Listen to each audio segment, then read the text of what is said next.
चार वेद, 18 पुराण, श्रीमद् भागवत गीता सर्वप्रथम किसने सुनाई और कहाँ से उत्पत्ति हुई, मैं ये आज बताने वाला हूँ। भगवान ज्ञान दीपक चैनल में आपका बहुत बहुत स्वागत है। तो दोस्तों, मेरे सभी सनातनी भाइयों बहनों माताओं को दिल से राधे राधे कहते हुए मैं कहना चाहता हूँ दोस्तों कि चार वेद ब्रह्मा जी के मुखारबिंद से निकले हैं। आप कहीं भी सत्संगी में आप जान सकते हैं, गूगल में सर्च करके भी देख सकते हैं।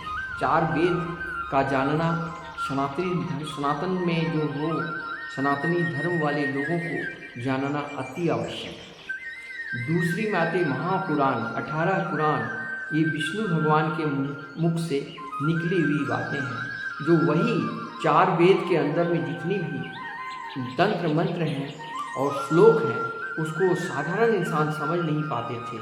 तब विष्णु भगवान ने उसको कथा के माध्यम से, संगीत के माध्यम से और विभिन्न माध्यम से संसार को, महापुराण को कहानियों के रूप में प्रस्तुत किए हैं, जो प्रत्येक कहानियों में दिव्य ज्ञान मौजूद है। अगर आप सच्चा सनातनी हो तो पुराण को पढ़ने का सौभाग्य प्राप्त करें। इसके बाद में आता है महादेव।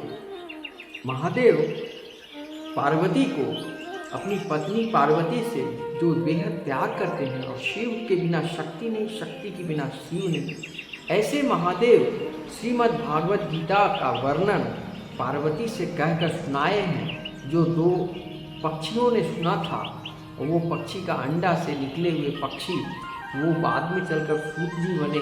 वहाँ से परीक्षित राजा, फिर दुनिया उसको जान पाई है। वो दो पक्षी आज भी अमरनाथ में मौजूद हैं। दोस्तों, आपको इस कथा के बारे में जो मैं बताने जा रहा हूँ, ये आप सबको किसी भी धर्म ग्रंथ या किसी भी सत्संगी गुरु के आश्रम में या गूगल से भी आप सर्च करके जान सकते हैं। लेकिन अब प्रश्न आता है कि महादेव ने गुप्त रहस्य जो किसी को बताने योग्य नहीं था, ये बहुत ही गुप्त और मनमहान रहस्य है, वो श्रीमद् भागवत गीता, जिसमें 8 नंबर अध्याय में भगवान श्री कृष्ण अर्जुन के माध्यम से विश्व को जो ज्ञान दिए हैं। 8 नंबर अध्याय का 8 नंबर श्लोक में भगवान श्री कृष्ण क्या कह रहे हैं, क्योंकि एक एक श्लोक मैं पढ़ता हूँ और मैं आप तक पहुँचाता हूँ। जो कि मेरा कोई बिजनेस नहीं है। आप लाइक कमेंट शेयर करें ना करें, ये आपकी मर्जी है। मेरे चैनल में आने से आपको धार्मिक चीज़ मिलेंगे, ये रियल थॉट मिलेंगे, रियलिटी मिलेंगे। यहाँ कोई रील नहीं है, कोई इंटरटेनमेंट नहीं है दोस्तों। तो आइए श्रीमद् भागवत गीता का 8 नंबर अध्याय 8 नंबर श्लोक में भगवान क्या कहते हैं। अभ्यास योग युक्तेन चेतसा न्याय गामिना परम पुरुषम दिव्यं यति पार्थ नु चिंतयन। अर्थात हे पार्थ, भगवान श्री कृष्ण कह रहे हैं अर्जुन से, हे पार्थ, जो व्यक्ति मेरा स्मरण करने में अपना मन निरंतर लगाए रखकर अविचलित भाव से एकाग्रचित होकर भगवान के रूप को मेरा ध्यान करता है, वह मुझको अवश्य ही प्राप्त होता है।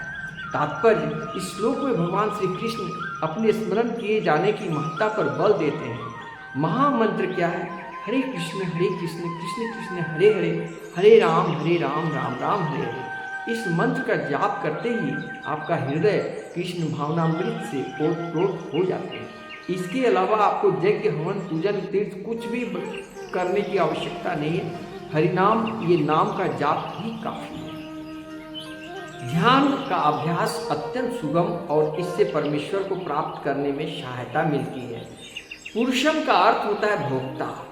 यद्यपि सारे जीव भगवान की तटस्थता शक्ति है, किंतु वे भौतिक कलमश से युक्त हैं। वे स्वयं को भोक्ता मानते हैं, जबकि वे होते नहीं। यहाँ पर स्पष्ट उल्लेख है कि भगवान ही अपने विभिन्न स्वरूपों तथा नारायण, वासुदेव आदि स्वांशों के रूप में परम भोक्ता हैं।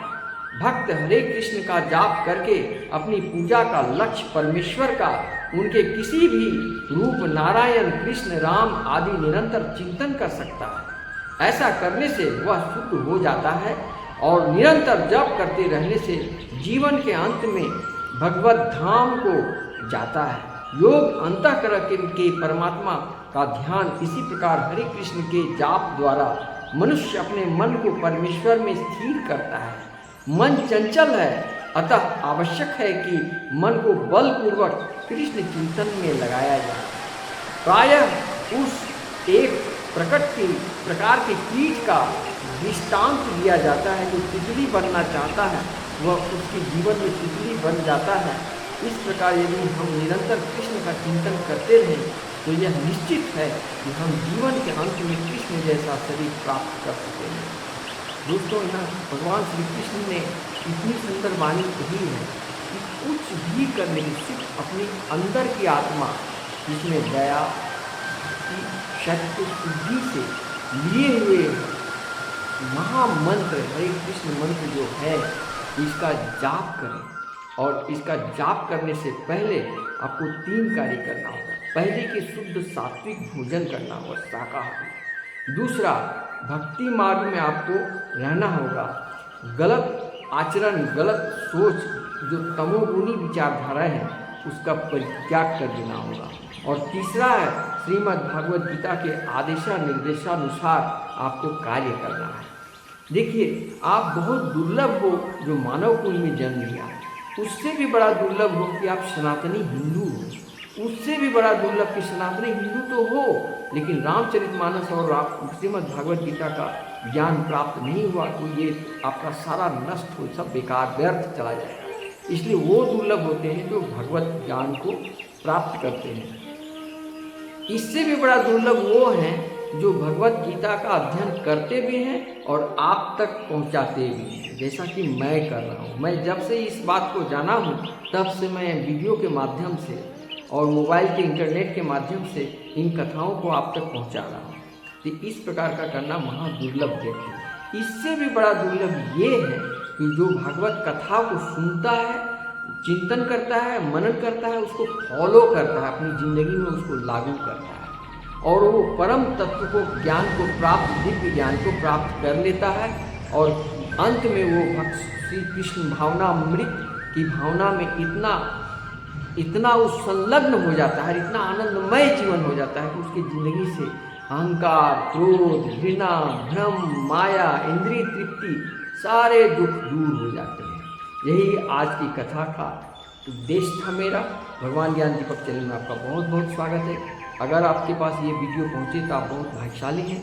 आप मेरा 3 बात याद रखें। पहला, सात्विक भोजन करें, शुद्ध शाकाहारी। दूसरा, सात्विक विचार रखें, ये है, शुद्ध आचरण रखें, शुद्ध वाणी रखें, वाणियों में सम्मान रखें। और तीसरा, एक श्लोक श्रीमद् भागवत गीता का रोज पढ़ें और सत्संगी बने।